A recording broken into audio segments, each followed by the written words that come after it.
Good morning.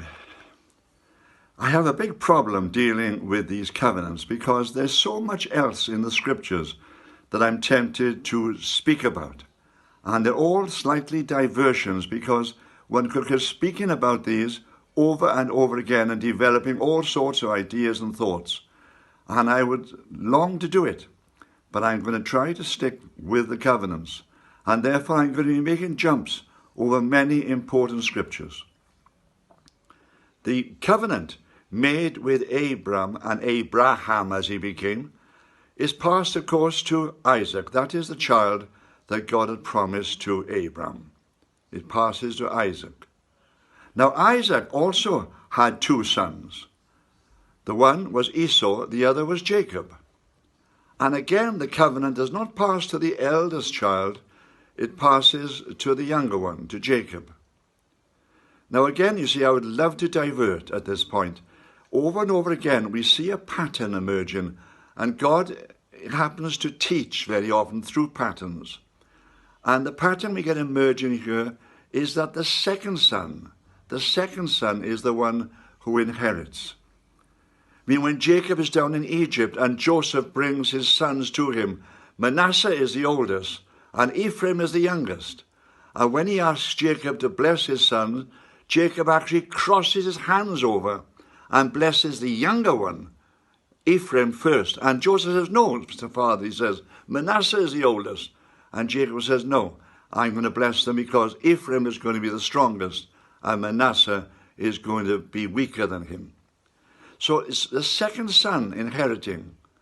And again, this is a subject, in a sense, which could divert me off and cause me to point it out in many parts of the scriptures.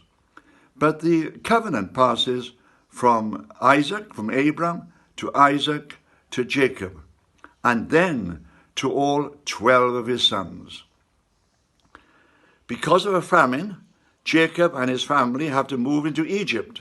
And again, you see, I've got the possibility of diverting and talking about Joseph and his particular ministry. But they live in Egypt for over 400 years. And during that time, they grow in numbers to such an extent that the Egyptians become frightened of them and enslave them. And they make their lives very hard. Now again, you've got something going on here which we can probably see at the present time. See, God makes them dissatisfied with their life in Egypt. They're in slavery. And God wants to bring them back into Canaan. So they come under slavery, and in this slavery, they suddenly decide that they no longer want to be here in Egypt. They want to fulfill the promises that God had made to Abram, Isaac, and through their father Jacob to them. They've now grown in numbers. They're almost 3 million. No wonder the Egyptians were frightened of them. But in a sense, an anti-Semitism starts to creep in amongst the Egyptians. Now, at the present day, of course, Israel is reforming itself on the east side of the Mediterranean, in the ancient land of Israel that God promised to Abram. And throughout the world at this moment, we see anti-Semitism growing. And I've often wondered why this should be. And I think God's allowing it.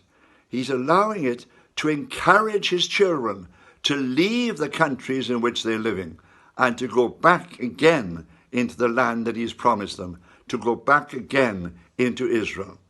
It's a very interesting pattern that is emerging once again. But there in Egypt, they come under this terrible attack and they're enslaved. And they cry out to God. And finally, God gives them somebody who will take them out of Egypt and take them into the wilderness in preparation for the return to Canaan. That person, of course, was Moses.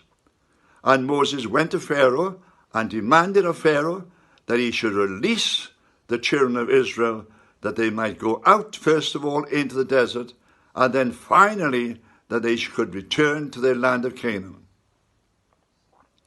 Something important is happening here, which I think we need to think about for a moment.